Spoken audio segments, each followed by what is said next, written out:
Shalom, salam sejahtera bagi kita semua. Jemaat Tuhan ini berkati Tuhan.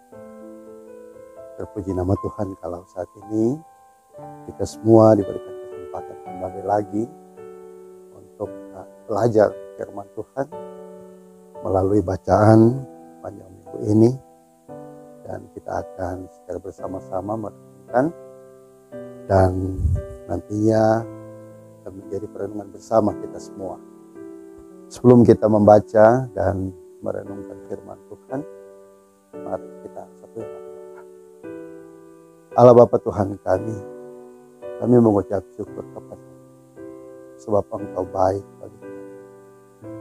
Engkau menuntun kami semua di tengah-tengah tugas dan tanggung jawab kerja pelayanan. Saat ini Tuhan menuntun kami untuk boleh mengarahkan hati pikiran kami dalam pembacaan dan perenungan firman. Maka biarlah Tuhan memakai waktu yang ada saat ini kami pakai untuk belajar firman Tuhan.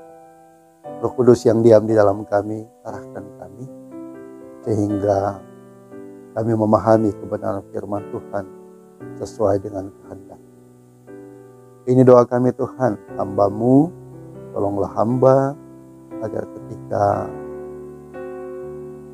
membaca, merenungkan firman Tuhan, hikmat Tuhan menguasai hamba, mulut bibir hamba dikuasai oleh kemuliaan Tuhan.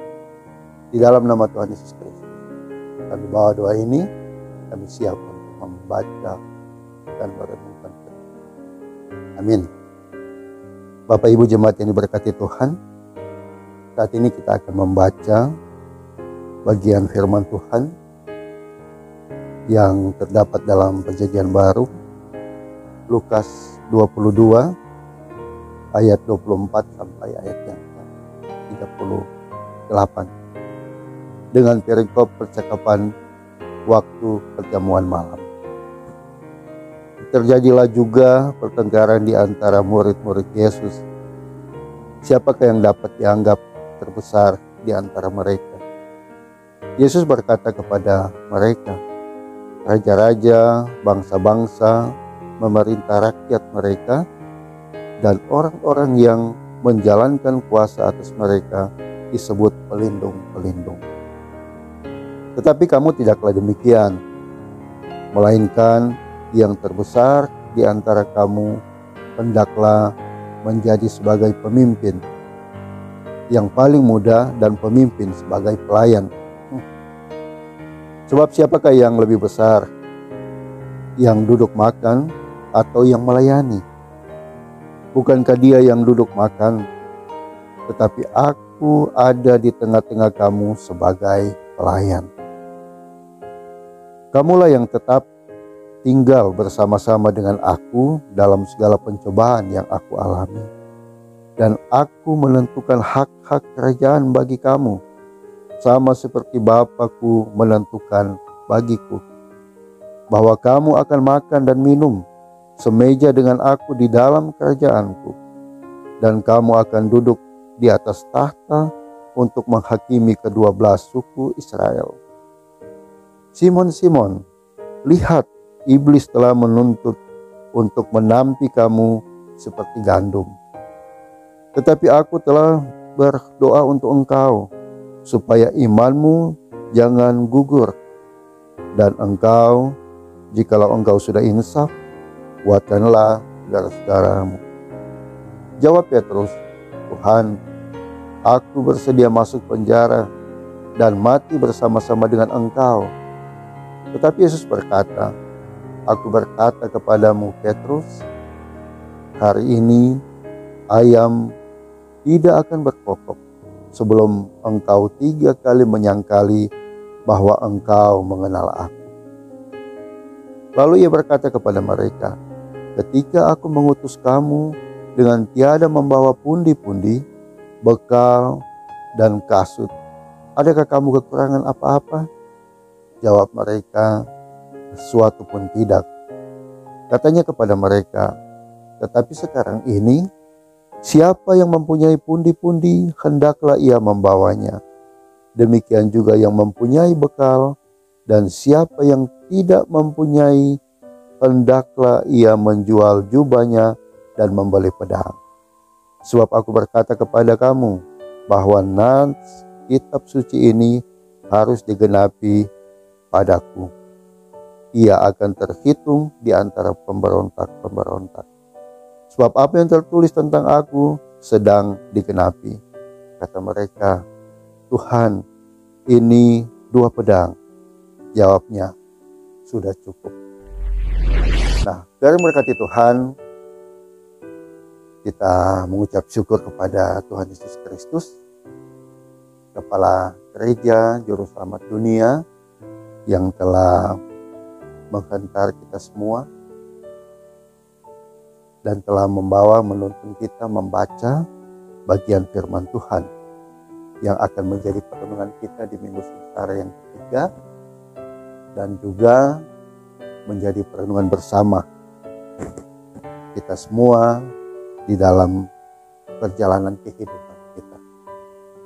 Nah, judul perenungan saat ini saya berikan judul hasrat menjadi yang terbesar. Bapak Ibu yang berkati Tuhan, jemaat yang diberkati Tuhan. Saat ini banyak orang yang berhasrat ingin menjadi yang terbesar.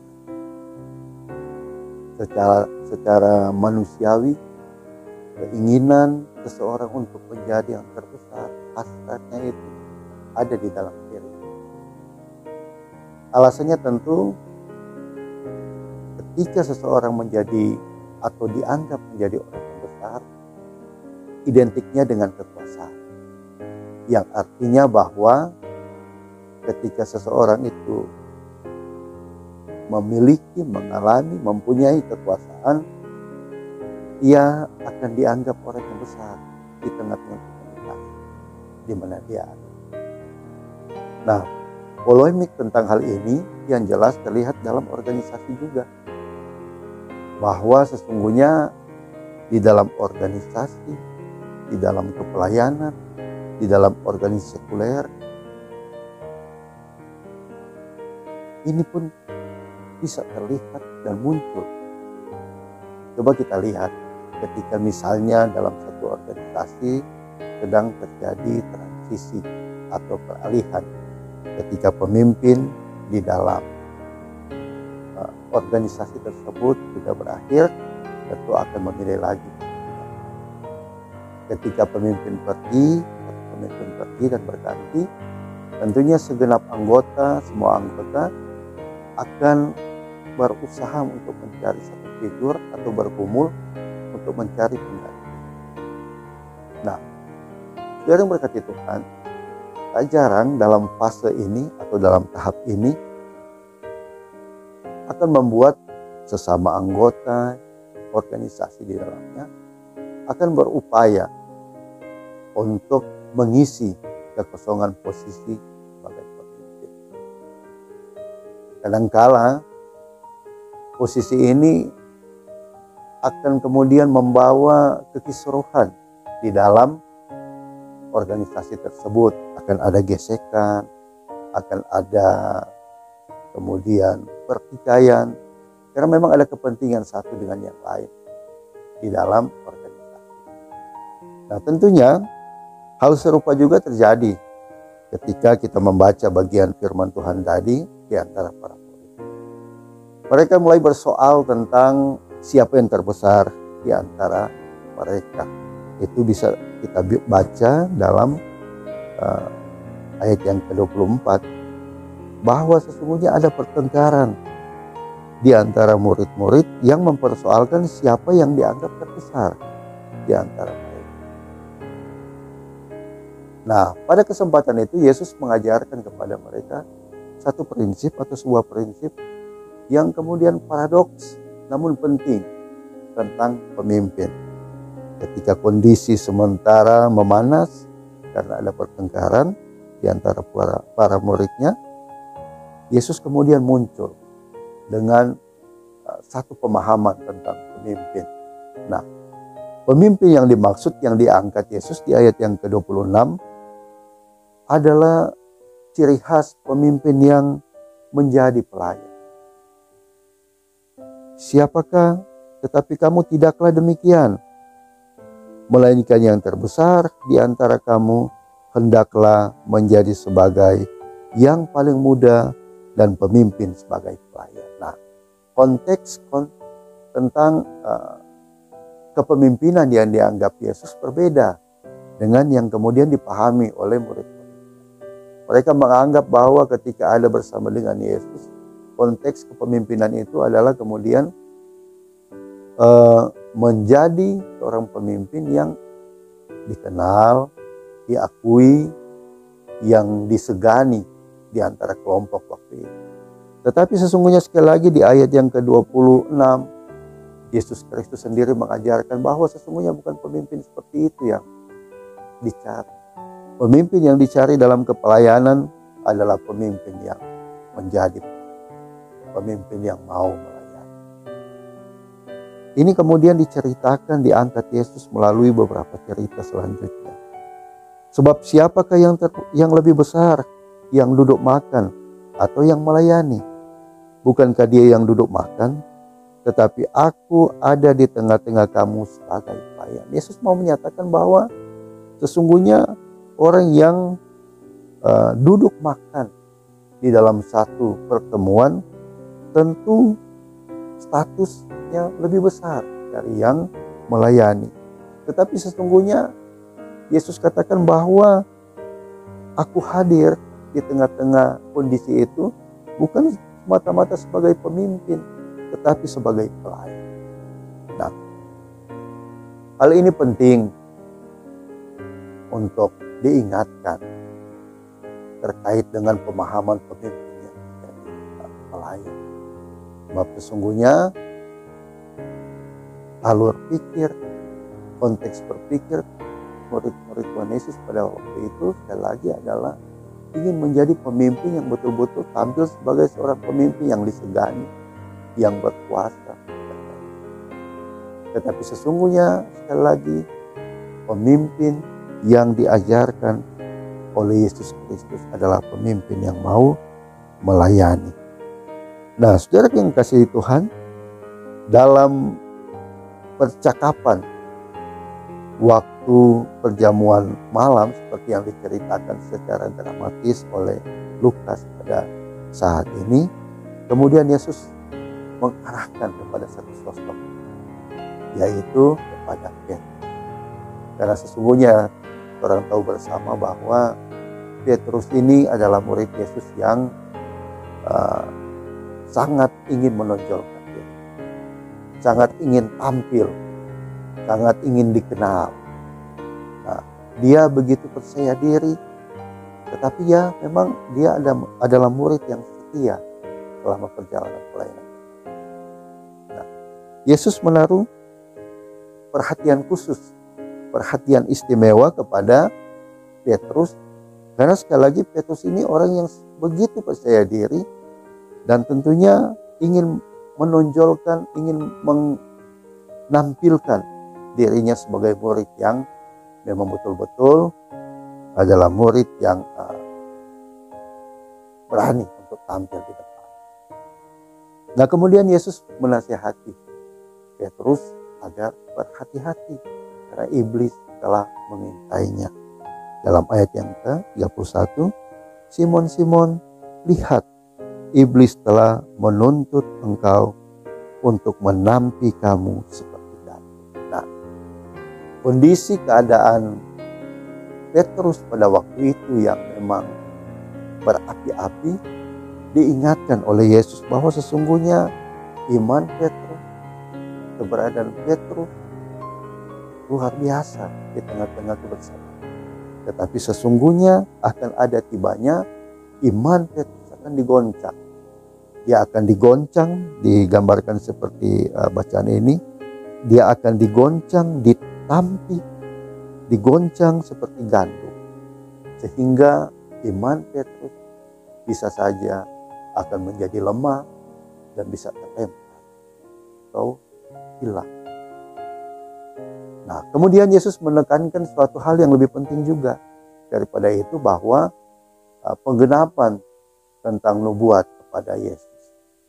Di bacaan-bacaan yang ada, Yesus menekankan bahwa mereka mempersiapkan diri karena memang Yesus sendiri dalam karya pelayanannya sementara menggenapi pelayanannya. Setelah 3,5 tahun dalam kepelayanan mempersiapkan pelayanan dan tentunya mempersiapkan dirinya sebagai juru selamat, penebus dosa, akan ada saatnya dia akan menggenapi karya penyelamatan Allah. Nah, di dalam hal ini Yesus kembali mengingatkan bahwa sesungguhnya mempersiapkan diri untuk penggenapan penyelamatan Allah itu adalah prinsip utama. Nah, walaupun sesungguhnya murid-murid tampaknya tidak menyadari. Karena apa? Karena mereka sementara sibuk untuk mencari atau mempertengkarkan siapa sesungguhnya yang paling besar di seputaran pelayanan. Mereka lupa bahwa sesungguhnya ada rencana penyelamatan karya Allah yang akan digenapi oleh Allah sendiri dalam Yesus Kristus sebagai penyelamat. Mereka hanya sibuk mempersoalkan siapa yang terbesar dan fokus pada Yesus. Akibatnya mereka lupa bahwa Yesus sementara menceritakan tentang dirinya sendiri, sementara menceritakan tentang pengorbanannya, sementara menceritakan tentang esensi pelayanan. Nah, saudara yang berkati Tuhan, aplikasinya apa kepada kita semua? Kadangkala kita semua pun terkadang terlalu fokus dengan hal-hal dunia, terlalu fokus dengan hal-hal yang terkait dengan menjadi pemimpin, menjadi orang yang disegani, menjadi orang yang berpengaruh, menjadi orang yang diakui di tengah-tengah kita. Bahkan di dalam pelayanan, orang ingin tampil menjadi orang yang diakui di tengah. Dan kadang-kala terlupa esensi yang sebetulnya penting di dalam kepelayanan adalah menceritakan karya. Kadang-kala orang terjebak dengan kepentingan orang sendiri secara bahwa hal yang lebih penting adalah kemudian memikirkan bagaimana begitu besar kasih Allah sehingga dia mengaruniakan tunggal sehingga kita semua seperti apa yang sementara kita rayakan, apa yang sementara kita jalani di minggu-minggu sementara. Nah, jangan sampai kita kemudian sebagai murid Kristus kita tidak memelihara iman. Nah, kita fokus pada hal duniawi, kita lupa memelihara iman.